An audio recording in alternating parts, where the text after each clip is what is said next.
welcome everyone again.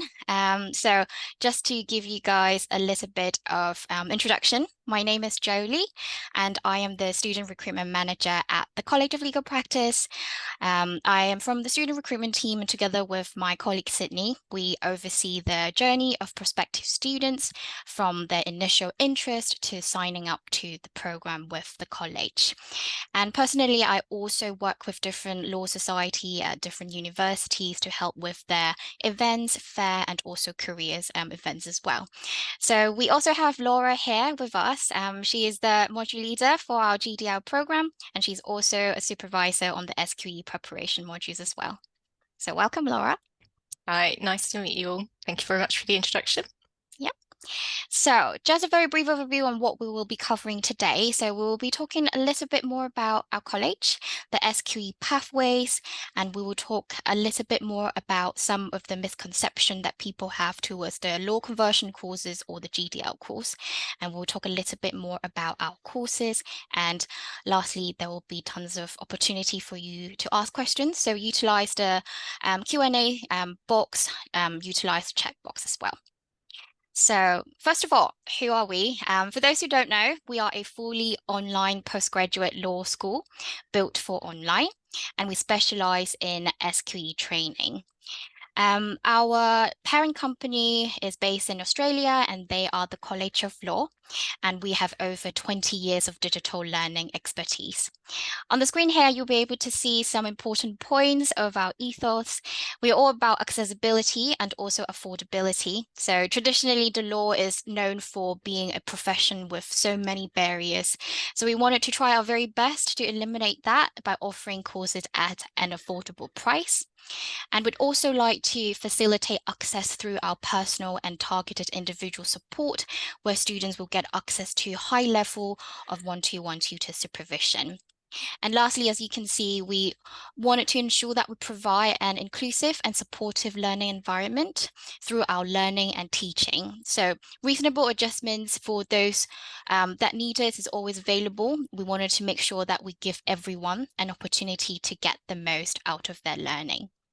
So on this slide here, you will be able to see some of the law firms, some of the universities and organizations that we work with.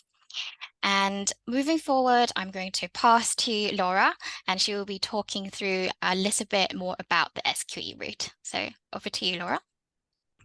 Thanks very much, Jolie.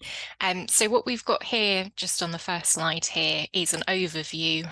It's a diagram you might have seen previously in sort of various different formats, but it's an overview of your route to qualification as a solicitor. So if you're looking at the barrister route, obviously this doesn't apply to you, but this is the route towards the qualifying as a solicitor in England and Wales, following what we call the SQE pathway. So when we're thinking about your journey towards qualification, we're going to start looking at that top left-hand corner, the first sort of blue corner on there, which is looking at your degree or equivalent. So it used to be the position that in order to qualify as a solicitor, you would have to have a law degree or an equivalent, so a qualifying law degree, which would be your LLB or a GDL. The SRA have removed that requirement. All you need to have now is a degree. It doesn't matter what subject that is in, so it can be in absolutely anything at all. We'll talk a little bit later about why you would still want to do a GDL, given that you don't need to, but for our purposes for now, we're just thinking about that top corner. You will need to have a degree or equivalent. If you've already completed your degree, fantastic. If you haven't got a degree, then the GDL can be used to meet that equivalence requirement for the SRA. If we then move on to the top right, you've got a green jigsaw piece there, which looks at the SQE1 and the SQE2. So in order to complete your journey to qualification, one of the things that you will need to do is pass both your SQE1 and your SQE2 assessment. These assessments are both set centrally by the SRA. So it's by Kaplan on behalf of the SRA. So those are assessments that you sit not with us as a provider, but with the SRA centrally. So you have to go to a particular location to sit your assessments. Do your SQE1 first, and that is testing your functional legal knowledge across 13 different practice areas. So you'll learn things like land, property, trusts, wills, business, etc. 13 different practice areas covered. You need to sit and pass your SQE1 assessments, and these are the big multiple choice tests that you may well have heard about. There's been quite a lot of discussion within the sort of legal profession about those assessments. They're big multiple choice assessments that you sit. You need to pass your SQE1 before you go on to your SQE2, and your SQE2 is skills based. So it looks at the skills that you need to be a solicitor, so things like advocacy, interviewing, etc. But it looks at those skills in the context of the practice areas that you've looked at for your SQE1. So for example, you might look at interviewing in the context of property, or you might look at advocacy in the context of criminal law. Okay, so you need to do your SQE1 and pass that before you go on to SQE2. Then you do your SQE2 and you pass that.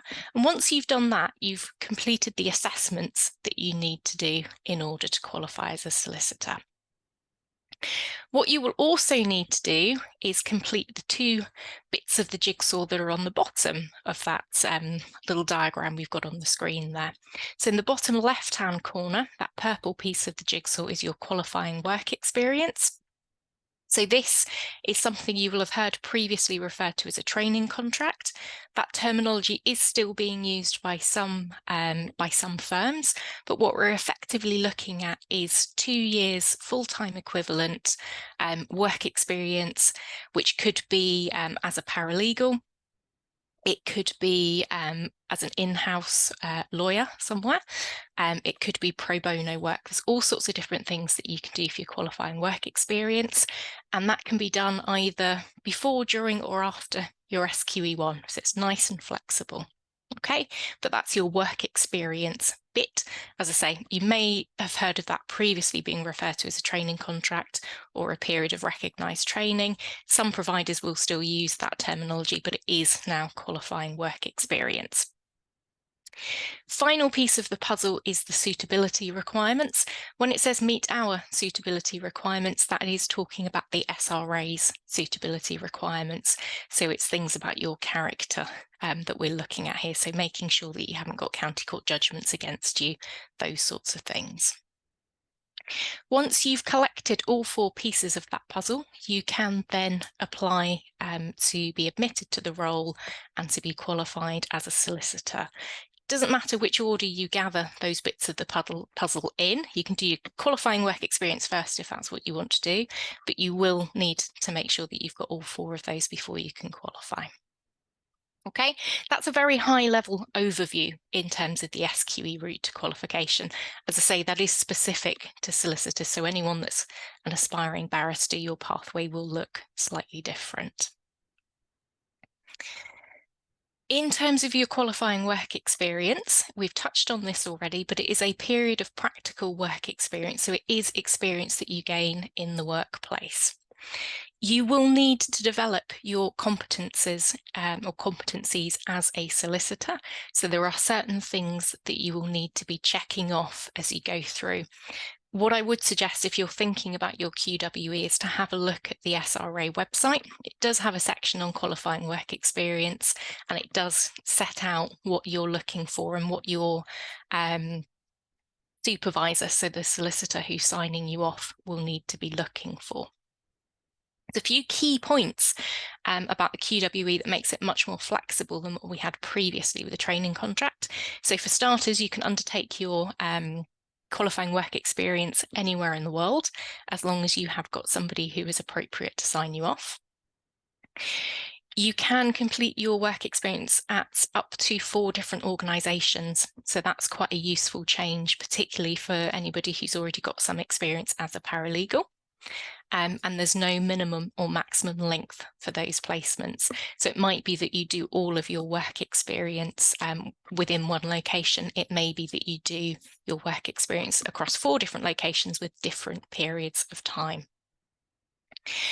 One of the things that I've mentioned previously is that your assessments you can do before, during, or after your qualifying work experience. So if you're not 100% sure that you want to go into practice as a solicitor, you can get your qualifying work experience first before you commit to studying. That might be also useful, not necessarily if you're not sure about qualifying as a solicitor, but also if you actually need to fund your way through the studying part of your legal journey. So you can do QWE first. You can also do your studying first. So you can do your SQE 1 and 2 first, and then go on to do your qualifying work experience. Or you can do them at the same time. So there's lots of flexibility. And obviously the route that you take will probably determine whether you study on a full or a part-time basis. So if you're working full-time, you would probably be looking at studying part-time. If you're looking at studying full-time, you might be thinking about doing your QWE perhaps before or after, rather than during. Okay, so that's a little sort of outline of QWE. Whilst I've been talking, Jolie has put the link to the SRA's information on the website just into the chat. So it is worth having a look. Obviously, don't look right now, but you can have a look at that in your own time. It's really useful in terms of giving you a steer about your qualifying work experience. Thank you very much, Laura. So moving forward, what we're going to do is we have actually include some common misconceptions about law conversion courses and our GDL courses as well. So we were just gonna look through those 4 misconceptions, and perhaps Laura, you will be able to give us more insight into that. So the first misconception is someone would say that a law conversion course, for example, our GDL, is compulsory if you come from a non-law background and would like to become a solicitor via the SQE route. So can you give us some insights in terms of this? Yeah, so if we think about that jigsaw that we've just looked at, one thing that you do have to have is a degree, but that degree does not have to be in law. And what that means is that unlike the previous route to qualification, where you'd have to have a qualifying law degree and then an LPC, we're now in a position where as long as you've got a degree, it doesn't have to be in law, which means you don't have to effectively do a conversion course if you did a non-law degree in the first instance. So let's say you did your first degree in English, which is what I did mine in. That would be sufficient for me now to qualify. If that's the route that I wanted to take, I wouldn't need to do a GDL, which I did previously need to do. We've highlighted on the slide there the word compulsory, and the key message really on this slide is that no, it is not compulsory for you to do a GDL if you do not want to. That being said, there is still a lot of value in completing a GDL or a conversion course because of the knowledge and skills that it's going to give you. I've got a feeling we might be coming on to this in a minute, so I won't say any more than that for now. Safe to say that it is not compulsory to complete a GDL if you are going down the solicitor route. I'm not sure if we do have any aspiring barristers here, but if we have got any aspiring barristers, the position for you is slightly different. So your regulator, the BSB, do still require you to complete an academic stage of training, which would be either an LLB or a GDL. So you do have to have a qualifying law degree, and that is compulsory if you're following the bar route. Cool. Okay. Thank you very much, Laura. It's very clear, especially when I was speaking to quite a lot of potential students. They are quite confused. They don't really know if they really have to do the GDL, is it compulsory, or if they would have a choice. So it's really reassuring to hear that it is not compulsory, but there's a lot of value that we can gain from a GDL. So thank you. So I'm really sorry. We actually had a question on the checkbox. Is actually related to the qualifying work experience. So, Richard was asking if they can do their QWE in Scotland and having count towards those 2 years of work experience. Will you be able to give them some guidance on this? Yeah. So It is possible for you to do your QWE anywhere in the world. The only stipulation that the SRA has is that it has to be signed off by somebody who is an appropriate person, and that will usually be a solicitor who is on the roll in England and Wales. So if you've got somebody that you're working with that meets those requirements, yes, absolutely, you can do your experience in Scotland. If you are somebody that's done a Scottish LLB, for example, there are differences in some areas of law. So, for example, trusts law is very different in Scotland, even down to the terminology that's used. It's very different in Scotland from England and Wales. Other areas of law are very similar. So it's always worth having a look at what the sort of similarities and differences are. But short answer to your question, yes, it should be possible for you to do your work experience in Scotland. Okay. Cool. I Thank you can very see much. there's a couple of other questions that have just popped up as well. So it looks like we've got a couple of students who are thinking about going on to the BTC after completing a GDL. Because it is a GDL and you get a diploma at the end of it, it does meet the requirements of your academic stage training for BSP purposes. So as long as you pass your GDL and you meet any requirements in terms of the grade that you get, that would be absolutely fine. So I'm glad we've got a few barristers there identified. It's always useful to know if we have got you here, just because obviously the main focus will be on the SQE route to qualification, but I can add a bit of detail for you about your route to qualification as barristers as well. Cool. Thank you very much, Laura. So let's move on to the second misconception. So if a GDL or a law conversion course is not compulsory, then is it correct to think that since it's not required by the SRA, that's no use for someone to complete a GDL? I think this has become quite an interesting question, actually, because by removing the requirement to have a law degree, the SRA appears to be saying that no, you don't need a law degree in order to qualify as a solicitor. You don't need to complete a conversion course. For the purposes of qualification, it is not necessary for you to have an LLB or a GDL. That's the standpoint from qualification. What it is necessary for you to do is complete your SQE1 and SQE2 assessments. In relation to those assessments, if we think about the SQE1 to start with, it is 2 days of very intense multiple choice questions which cover 13 different practice areas. My personal view, and the view that we have as an institution, is that it would be extremely difficult for anybody to attempt those assessments without having completed either an LLB or a GDL. And the reason for that is that you have a huge amount of content that you will need to know for those assessments. So we're talking about 360 multiple choice questions that you'll be answering, and they cover that really wide range of law. So you do need to have that really good understanding so that you're able to answer what are very tricky technical questions. It would be possible for a student to go straight onto an SQE1 preparatory course and try and pick up that content as they go through. But that, again, would be a really difficult thing to do because there's a lot of new law to learn. And instead of sort of starting on a par with everybody that's done a GDL and LLB, if you haven't done an LLB and you haven't done a conversion course, you're starting at a much lower level of knowledge. And that's a huge amount for you to learn during the course of an SQE1 preparatory course.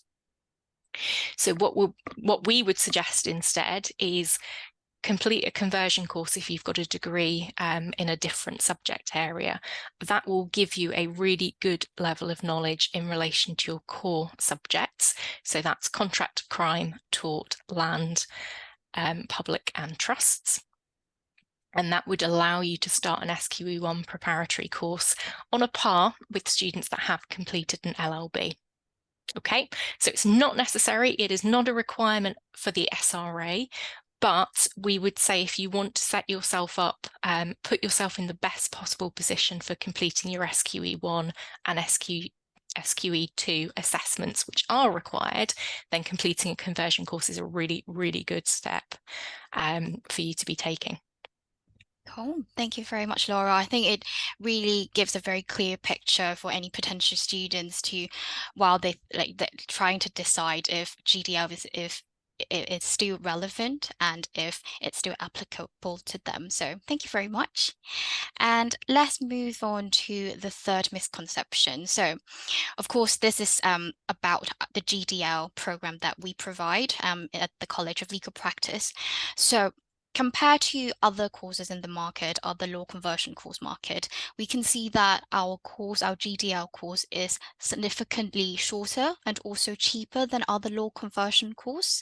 So, can you tell us or give us a little bit more insight into how recognized our course is or the accreditation of our course, if that's all right?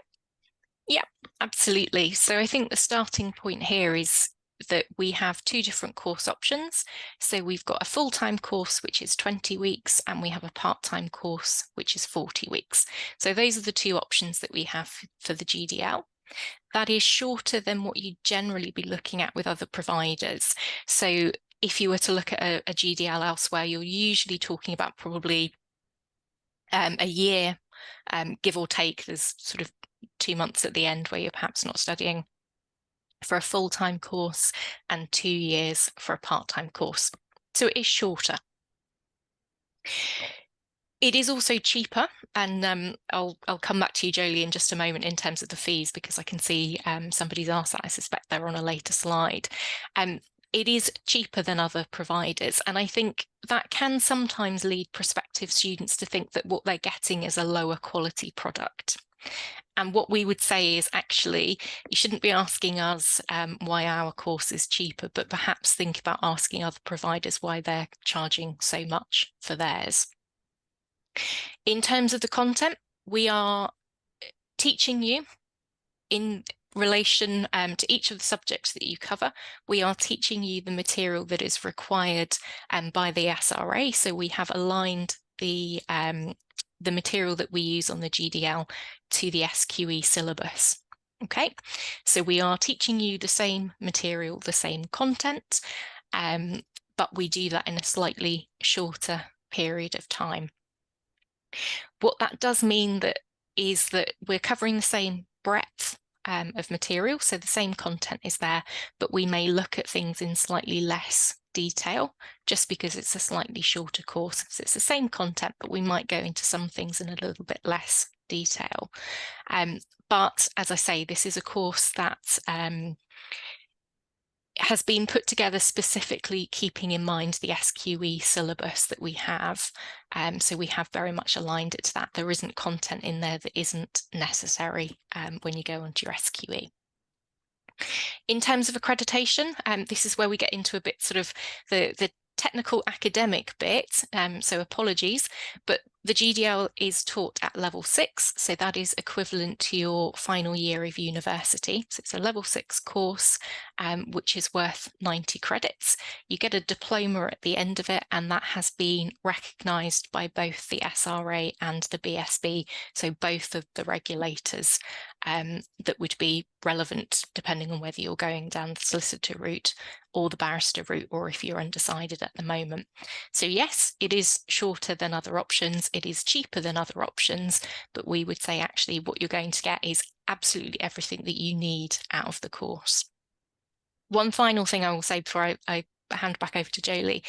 The course has been designed specifically with practice in mind. So we are thinking about the skills that you need to be a lawyer, as well as what we would call the black letter law, so your statute, your case law, etc. So hopefully that's helpful. Cool. Thank you very much, Laura. And yeah, I think this is a very common question that was asked by any potential students, but it's really good that now we hear from your side, knowing that it is still being recognized and also accredited, which is very important for a lot of students. So thank you very much. And then the final misconception that we wanted to look at is that, of course, just now we kind of touched based it a little bit already, but of course, some people might think that, okay, the College of Legal Practice is an SQE training provider, and the GDL that we provide is only suitable for people who are preparing for the SQE and wanting to qualify as a solicitor. So is that correct? Or of course we know that it's not now when you've mentioned it before, but will you be able to elaborate a little bit more? Yeah, sure. So whether you are intending to follow the solicitor route or the barrister route to qualification, you still need to cover the same aspects of law at what we used to call the academic stage. So this is your graduate diploma in law stage. So for either route toward qualification, you have to cover aspects of the English legal system. You have to look at contract, crime, tort, land, public and trusts. And those are the areas that we cover on the course. So although we are primarily focusing on students that are going down the SQE route to qualifying as a solicitor, that doesn't mean that the GDL is only suitable for those students. It will absolutely prepare you to go on to a BTC if you're looking at qualifying as a barrister. We have got that recognition by the BSB in the same way that we have by the SRA, so it is absolutely suitable. Within the sessions that we deliver, we do encourage discussion. We do encourage students to discuss, interact with their peers. So you do have those opportunities in terms of that sort of oral discussion and working on your oral skills that obviously will be really important to you when you're looking at following the barrister route. So that there is that side of things as well. What we do in each of the sessions is effectively get you to think about a case study and to come prepared to discuss that case study. So it's not that dissimilar to what would happen if you're a barrister, albeit that you're thinking about a client actually coming into you rather than getting a brief perhaps from the solicitor. So if you're concerned that maybe the course is too solicitor focused, please don't be. It's exactly the same content that you would be looking at regardless of whether you're going barrister or solicitor route, and those skills that you're going to be developing are really helpful to you as well. So yeah, absolutely suitable for future barristers. Thank you very much, Laura. I'm going through some of the questions that we received, but there's one that is related to the like how recognized and accredited about our course, our GDL.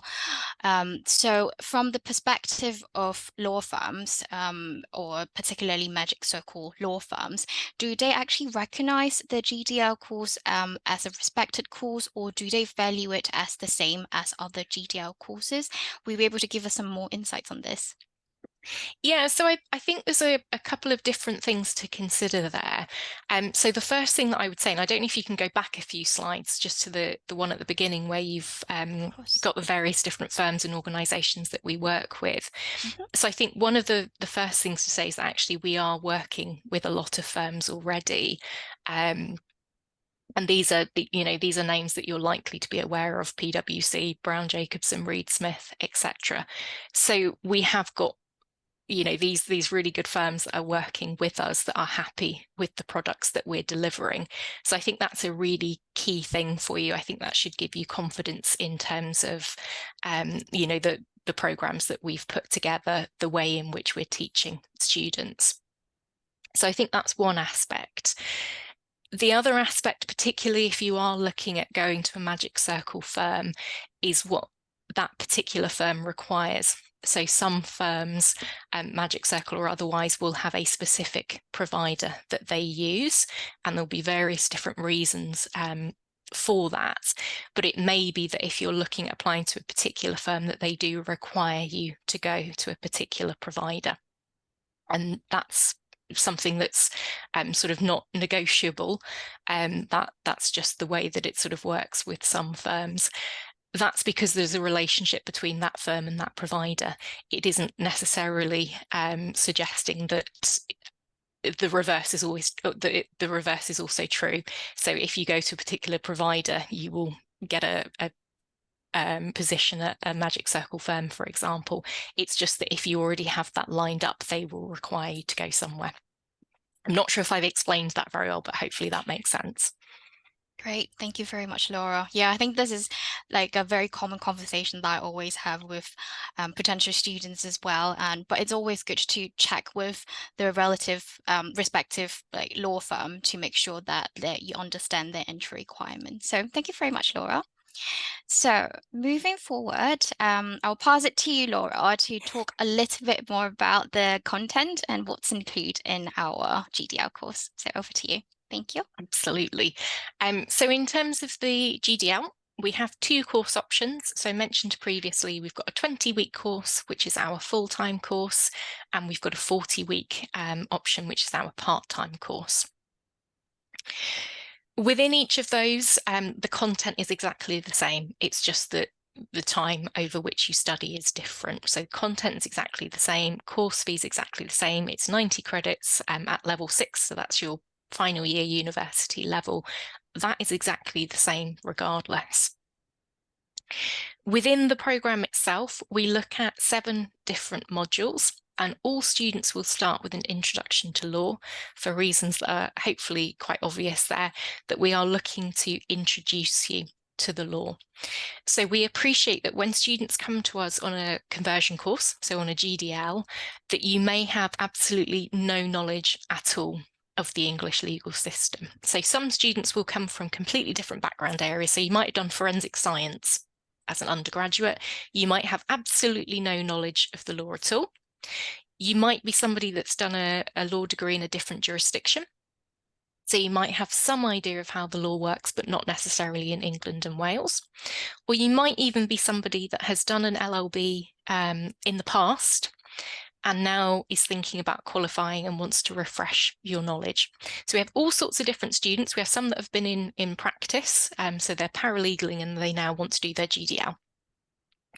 But we work on the assumption that you do not have any legal knowledge at all when you start the course. So we start you off with an introduction to law, and we're looking at things like how you analyse a case, how you analyse a statute, and how the English legal system works. So things like the court structure, etc.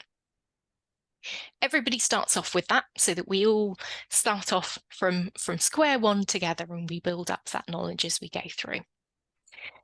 You then study the first block of 3 modules, which is contract, crime and tort. So you start with those 3 modules before moving on to land, public and EU law and trusts. Okay, so we have what we would call a modular structure. So you do your introduction to law first and you have your assessment on that. You then move on to doing contract, crime and tort. You have your assessment on those, and then you finish up with land, public and trusts, and you have your assessments for those. Okay, same structure regardless whether you're full or part-time, just the full-time course is much shorter than your part-time course.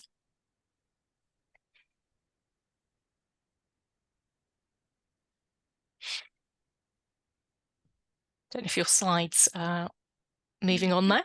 Yeah. Thank you. Thank you. So yeah, thank you very much, Laura, in explaining a little bit more about the course. And here on the QR code on the screen here, you'll be able to download the demo and also some sample materials about the GDL so that you can get a sense of how the course is structured and what you will be doing for the course. So Laura, is it okay for me to pass it back to you so that you can show us a little bit more about the platform Canvas and show us a little bit the learning structure of the course? Yeah, absolutely. I'm just going to share my screen now. So hopefully what you can see is, if it's coming through, a screen that's got tort at the top of it. We've got that. Perfect. You'll have to excuse me because I've got this set up on my second screen. So if I'm looking over, that's what I'm looking at here. So what we thought it'd be useful to do, we appreciate that sometimes, particularly if you've not studied online previously, can be a bit difficult to sort of envisage how things work. So what I've got at the moment on the screen here is our tort module. I've picked tort because it's one of the subjects that I teach, so it's nice and familiar to me. And what I'll do is just show you what you can expect to see when you're studying with us. So when you go into your module, as I say, I've used taught as an example, but they're all set out in the same way. What you have got access to is your manual. So you'd click onto that and you've got a soft copy of your manual available to you. And that gives you the basic information that you need about the particular area of law that you're studying. So this will link to your tort manual. If you're in land, that would link to land, etc. What you would then work through is each of the different workshops. So before your first workshop, you'd click into the workshop preparation. And what you will see as we work through this is that you're given really detailed guidance on what you will need to complete for each workshop. So one of the concerns that students quite often have in an online environment is, how will they know what to do? How am I going to know what I need to do each week in order to prepare for a session? What have I got to get ready? What do I need to read? What am I doing? Those sorts of questions. So what we do is give you lots of time for independent study, but we give you really detailed instructions. So within each of your workshops, within each unit of study, you'll see how much preparation time is required. So for this particular workshop, it's 18 hours. If you're studying on a full-time basis, you'd have 2 workshops per week, so 36 hours of preparation. If you're studying on a part-time basis, it's 1 workshop per week, so 18 hours of preparation. Okay, you know how much time it's going to take you to prepare, and what you'll see is you then have a list of different activities to work through, and these reflect the different types of learning that you'll be undertaking as you complete your course. So we have a mixture of what we call media items. So those are podcasts that you can listen to that will talk you through the sort of basic points that you need for this particular area. So this is workshop 1 of tort, and it's a session which focuses on negligence. So you've got a couple of podcasts to listen to. One's talking about negligence, what negligence is. One talks about defences, and one looks at remedies.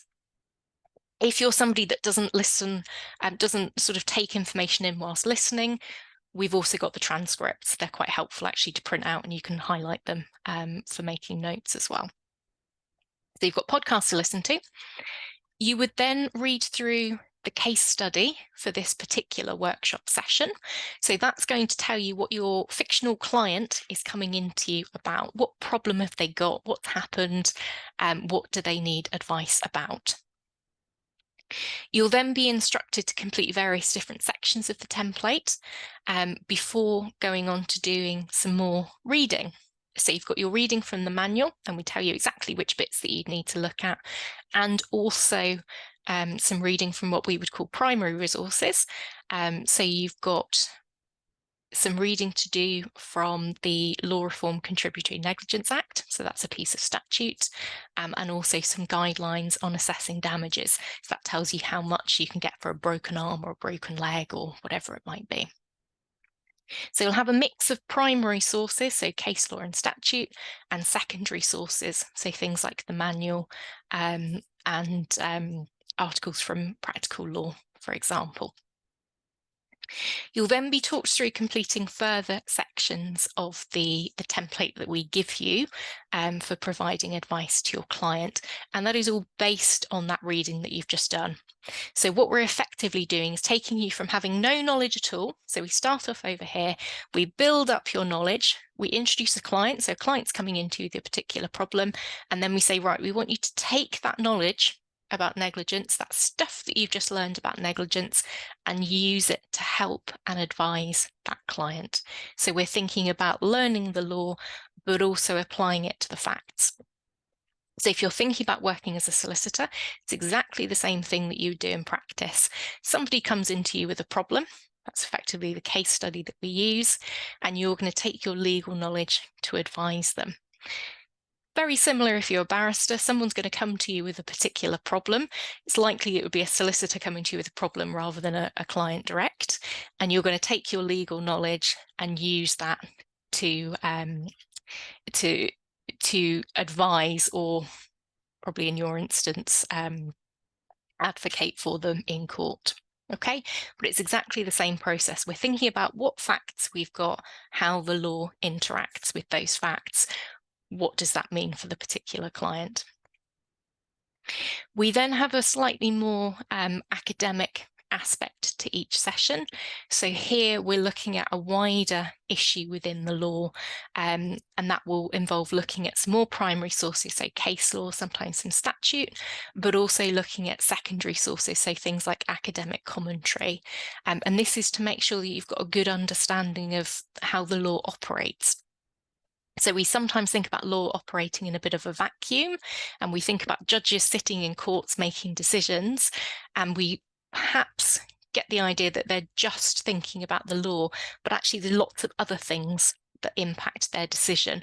So, for example, what government policies there are at the moment, things like whether somebody's got insurance can have an impact on decisions that are made as well. So we get you thinking about those wider issues so that when a client comes to you, you're able to give them advice in the round. You can think about their particular situation, but also how that's impacted by other things. Okay, so we'd get you to work through all of that, and it's going to be about 18 hours altogether for each workshop.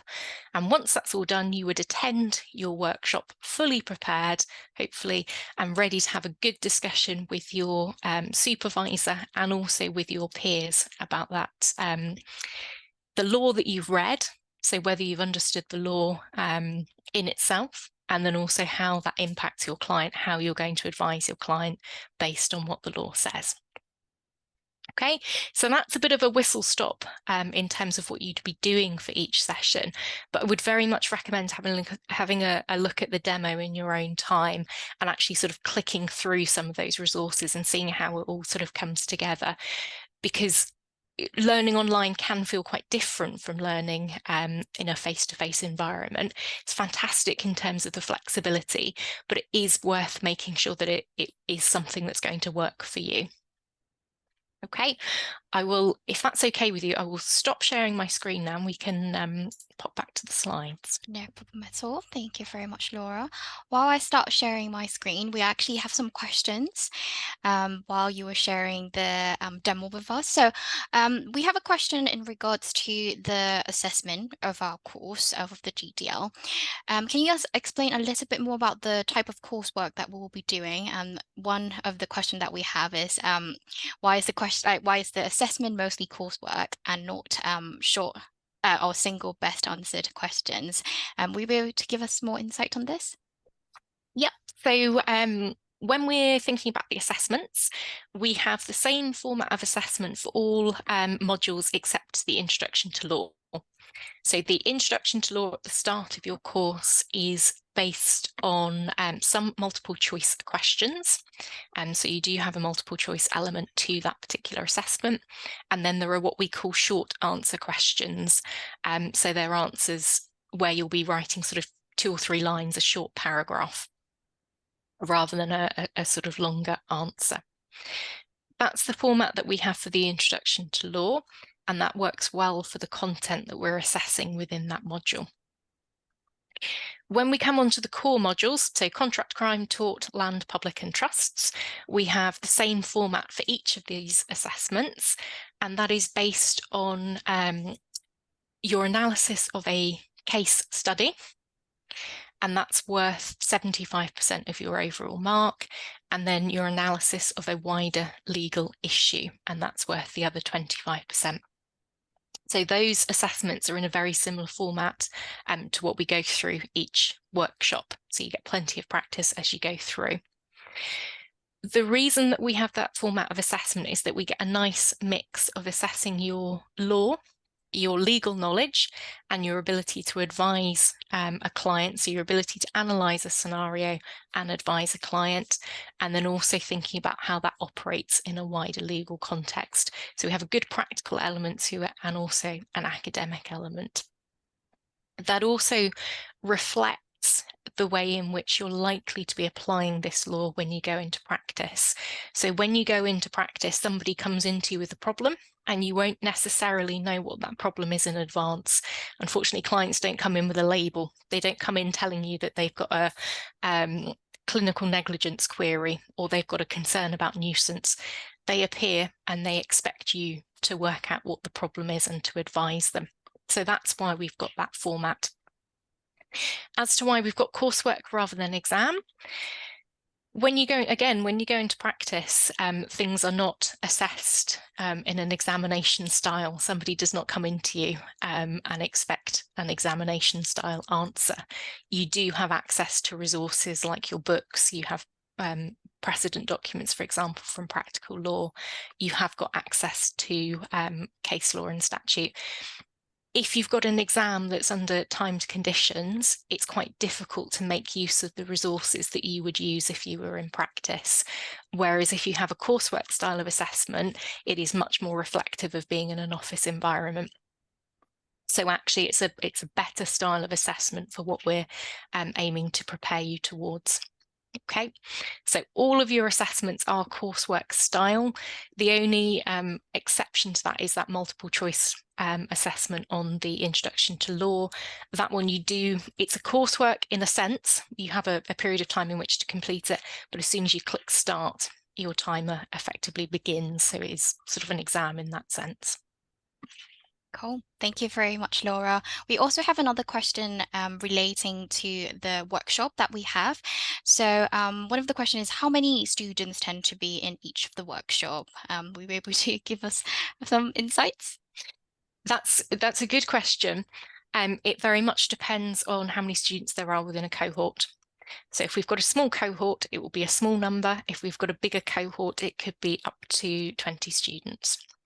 So it does vary depending on the numbers that we've got.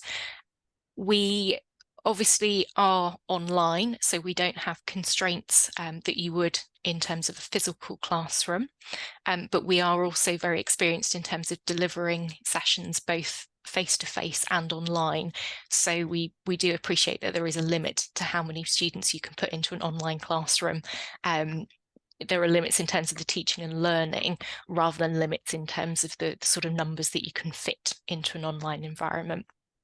So don't be concerned that you would turn up to a workshop and there'd be, 100 people in it and you can't get a word in. We do aim to sort of keep around sort of 20 as the maximum. Thank you very much, Laura. So the next question is actually related to our next slide. So of course, we've been talking about our GDL, but will you be able to talk us through, okay, so after the GDL, what would a student's journey look like if they would like to qualify as a solicitor? Absolutely. So assuming that you do your graduate diploma in law, that's going to give you the knowledge that you require in relation to the core subject areas. So I've said this this list of subjects quite a number of times, probably got them all remembered off by heart by now, but that's your introduction to law, so your English legal system, contract, crime, tort, land, public and EU, and trusts. As far as the SRA is concerned, you could at that point book yourself in for an SQE1 assessment, should you wish, and you could complete the rest of your preparation for that assessment yourself.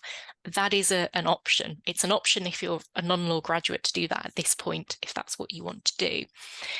What we would suggest, however, is that you go on to complete an SQE1 preparation course.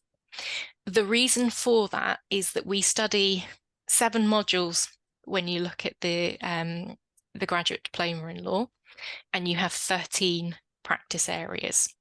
So there are some areas of law that are not covered when you complete your GDL, and that is the same whether you do a GDL with us, whether you do an LLB at any institution, a PGDL somewhere else, or an LLM, an academic LLM at a different institution. There will always be a gap between what you do on that LLB or GDL and what you need to know for your SQE1. Okay, so what we would suggest is that you go onto an SQE1 preparation course. That will refresh, if you need it, your knowledge in relation to contract, crime, tort, land, public trusts, and it will also develop your knowledge on the other 7 practice areas. So that's things like business law, property law, wills and estates, solicitors' accounts. Okay. We would suggest completing your SQE1 preparation course. What you will also do during your SQE1, getting difficult to say that, SQE1 preparation course is have a lot of practice at completing multiple choice questions. There is a temptation to think multiple choice means that something is easy. The multiple choice questions that you have for your SQE1 assessment are not easy. You will have 5 viable answer options, and there are often only very technical minor differences between those answer options. So what you will gain from your SQE1 preparation is not just the legal knowledge. Obviously, that's a huge part of what we're aiming to achieve on the course, but you will also gain a lot of experience and practice with those MCQs. There are 2 ways, effectively, with us of approaching your SQE1 preparation.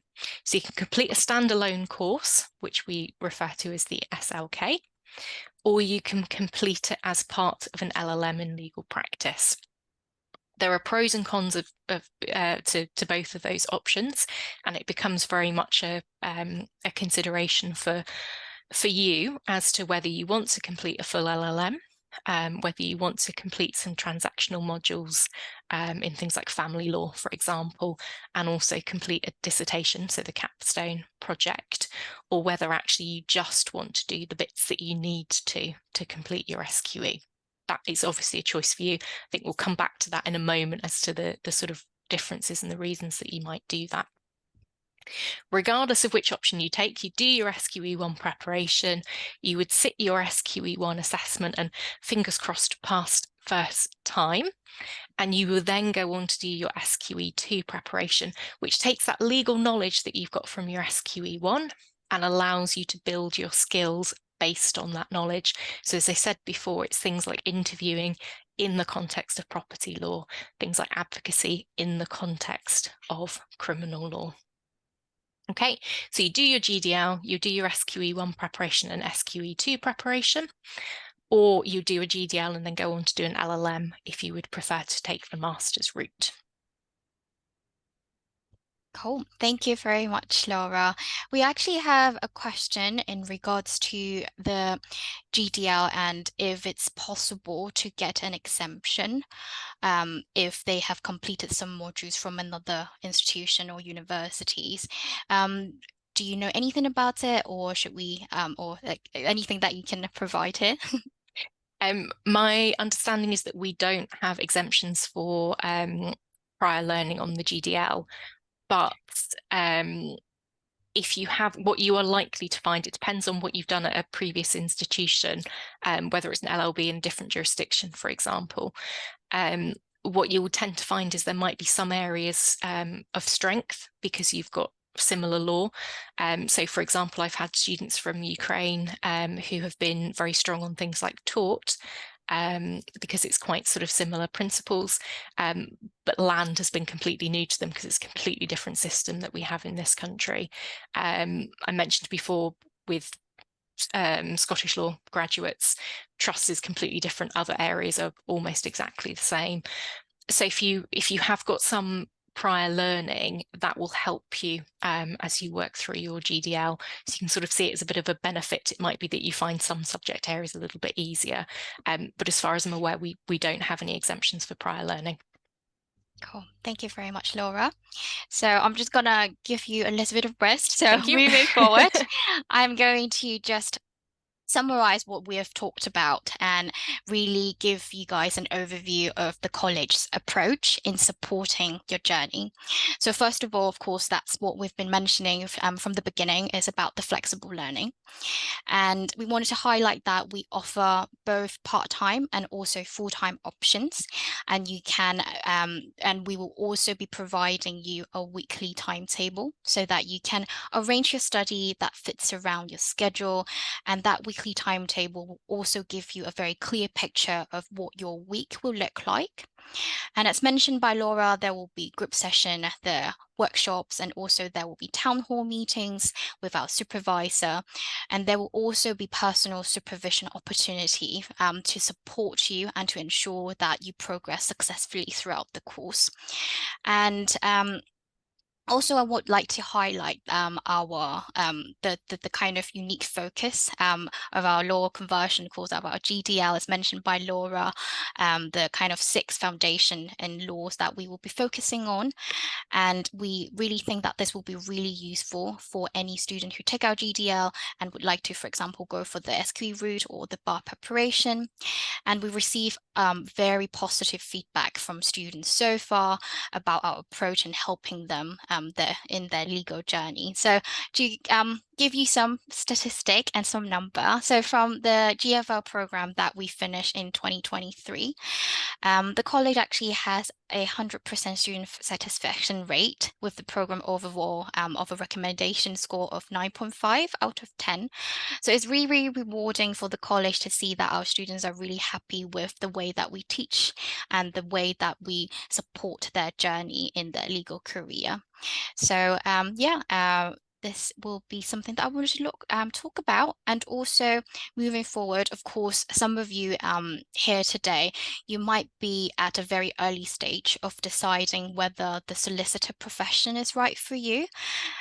We have actually prepared a guide for you to decide if this is the career for you. So if you can scan the QR code on the screen, it is a Becoming a Solicitor guide that we launched late, I think it was last year, at the end of last year. And we basically outline quite a lot of information about the legal profession. For example, you will learn about the day-to-day life of a solicitor.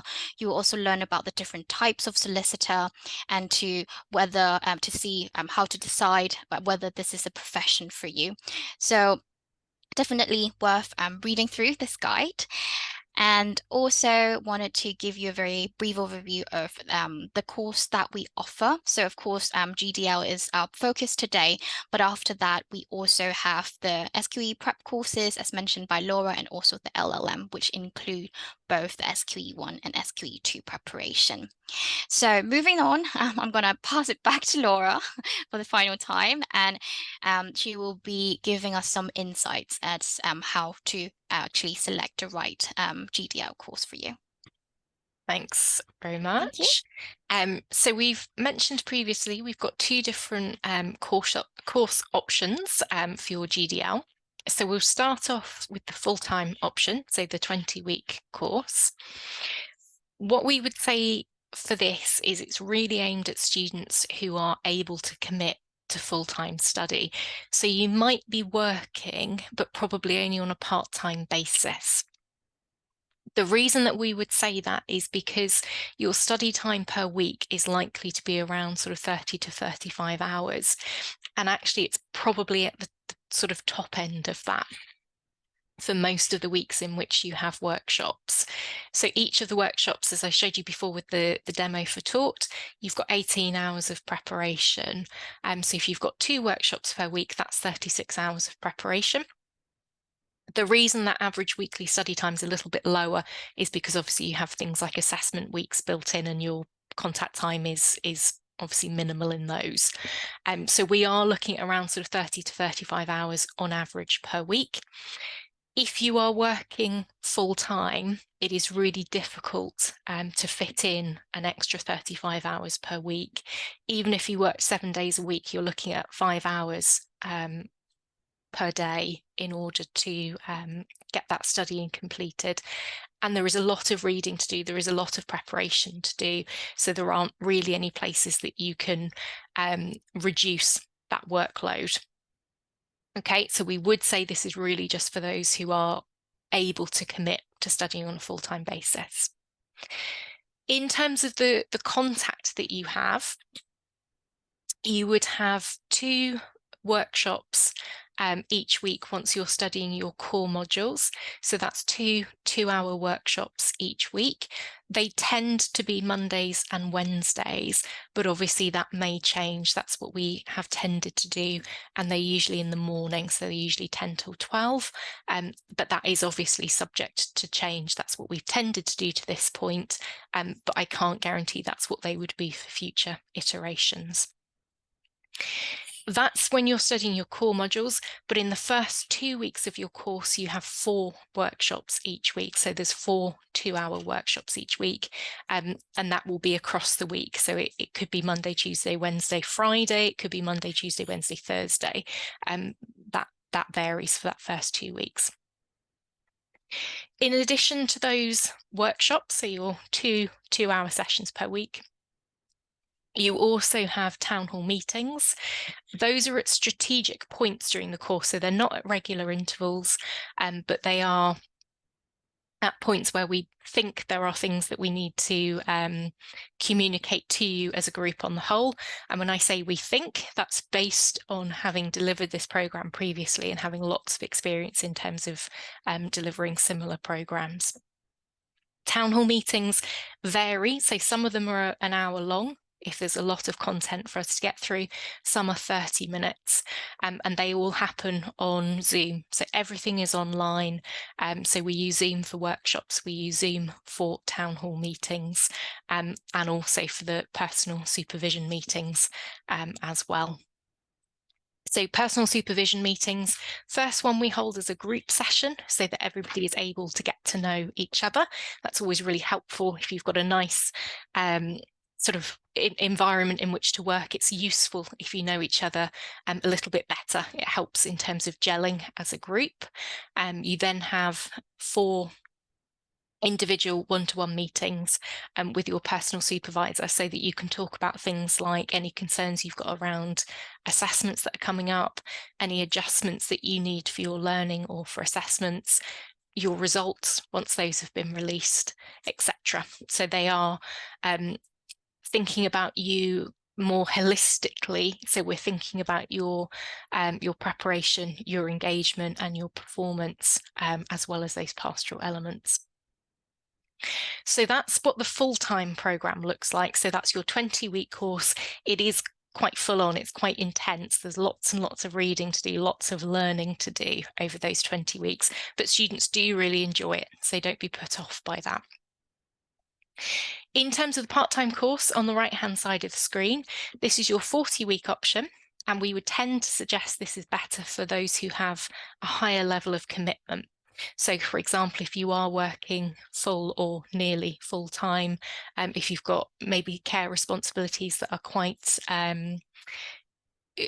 difficult in terms of time, if you've got young children, for example, this might be a better fit for you. The average commitment per week will be around about 20 hours, so it's around about half the full time. And what that looks like is that once you're into the regular teaching, so for your core modules, contract, crime, tort, land, public trusts, you will have 1 workshop per week. So you've got 1 2-hour workshop and your 18 hours of preparation for that. Similarly to the full time, in the first 4 weeks of the course, it is a little bit busier. So when you study your introduction to law, you have 2 workshops per week. So there is a bit more going on in those first few weeks. Again, similarly to the full-time, you've got town hall meetings. Those take place, again, at strategic points during the course, and you've got a mix. Most of them are 30 minutes, but you do have a couple in there that are an hour long when there's a bit more information to get across. Again, everything taking place on Zoom. So if you do miss a session, for example, we appreciate this can be particularly difficult with part-time students, it is possible to catch up with recordings. So you have got those if you need them. Again, you've got one-to-one personal supervisor sessions. First one is held as a group. Same reason as for full-time, to help you to get to know each other and to gel as a group. And then you have 5 on a one-to-one basis. It's an extra one on the part-time because the length of the course is a little bit longer. Okay. The decision as to which of those courses is right for you is very much a personal one. So it will be based on what other commitments that you've got, and whether you are sort of focusing on getting through the course as quickly as possible, qualifying as quickly as possible, or actually you want to take a more sort of slow and steady approach if you've got other things kind of happening. Just to address the question that's just come in there about online and face-to-face, we are an online only provider, so there isn't an option to switch to face-to-face with us. Everything is online. Okay. Great, thank you very much, Laura. We actually have some more questions on our Q&A box that you might be able to help. So, of course, we mentioned about the workshop. Can you tell us a little bit more about it and if it will be recorded and if you like, what will be your recommendations on like students' participation in terms of the workshops? Yeah, so starting point, we record all of our workshops. We appreciate that, particularly for part-time students, it can sometimes be difficult to attend. But with any student, things sometimes come up that are unavoidable. Hospital appointment, for example, that you can't change, a job interview that you're not able to have at a different time. All sorts of things can happen. So we do record sessions. We also appreciate, just from an inclusivity point of view, for some students, those recordings are really helpful if it maybe takes a little bit longer to process information, or you just find it useful to listen again to make sure that you fully understood. So we record everything except for the personal supervision sessions, because those are pastoral in nature, so we don't record those. Everything else is recorded, and that is available to you as the course progresses. So if you ever miss something, you can catch up. In terms of engagement with and participation in those sessions, the starting point is that we would encourage you to attend and that we would encourage you to engage and participate. Generally speaking, that will be the best way for you to ensure that you are really understanding the material and that you're able to ask any questions that you've got, you're able to answer questions, you're really able to test your knowledge, to discuss with others, to think about, the way that the law is working, and to really sort of test yourself. So we would really encourage that engagement and participation. Generally, and this is a generalization, that will be the best way for you to get the most out of the course. That being said, there are always exceptions to that kind of general rule. If you are somebody who finds that you learn much better by just sort of listening to other people and maybe taking a much sort of quieter, more considered approach, that is absolutely fine. It may be that you are sometimes asked questions and that you do have to sort of participate in that way, but we do appreciate that sometimes people, learn in a more sort of in a way that you're sort of observing, maybe more than sort of taking part, and that's the best way for you to learn. That's fine. We also appreciate that sometimes students are in environments where it's perhaps not conducive to be taking part. So, for example, if you're in a busy cafe, if that's the only place that you're able to study and there's a bit of noise in the background, we appreciate that you might want to use the chat box rather than the mic, for example. We appreciate that sometimes students don't want to have their cameras on. That's fine. It's always nice to be able to see you, nice to be able to hear you, but we do, as I say, appreciate that sometimes those things aren't quite possible. I think the other point just to mention is that, with being an online provider, we do have students that are in different time zones. I've had students that are logging on at 5 o'clock in the morning, their time, and for obvious reasons, they don't tend to put their cameras on. They're usually a little bit sort of sleep deprived. We do take things like that into consideration. But I think that the key thing will be, if you are looking at coming to us, that if you're not able to attend those sessions, or you're attending but perhaps not participating, that you make sure that is right for you in terms of learning. So that will be a sort of a personal decision for each potential student to make, to make sure that you're going to get the most out of the course in terms of the content that you learn. Great. Thank you very much, Laura. I guess it's like the most important thing is to make sure that you understand how you will learn like the best, and then to Absolutely. see how we can help you and support you in that sense. And then we have actually two questions around assessment. So the first question around the assessment is, how is it graded? Is what kind of classification do we use? And then the second question around that is, what if someone failed the assessment? Do they have another chance to retake, or what would be the process there? Yeah, two very good questions. In terms of grading, we have a 50% pass mark for the GDL. That's really sort of the key bit that you need to know for now. 50% to pass. And that is done on a module basis. So, for example, if you got 45% in your introduction to law, you would then have to resit your introduction to law in order to try and get above that pass mark. For each of the assessments, you have your first attempt, and if you don't pass at the first attempt, there is a resit opportunity. In line with other institutions, if you are sitting an assessment at the second attempt, your attempt would be capped, and you're capped at a pass, so it's capped at 50%. So what you would see on your transcript is, for example, using the introduction to law, as that's the one that I've just used. If you got 45 the first time, and then you pass it the second time, let's say you get a mark of 55 the second time, what you would see on your transcript is 50 because it's a resit. Okay. I won't go into any sort of more detail in terms of classifications and things on that. Key thing is it's a 50% pass mark, and yes, there is a resit opportunity for any assessments failed.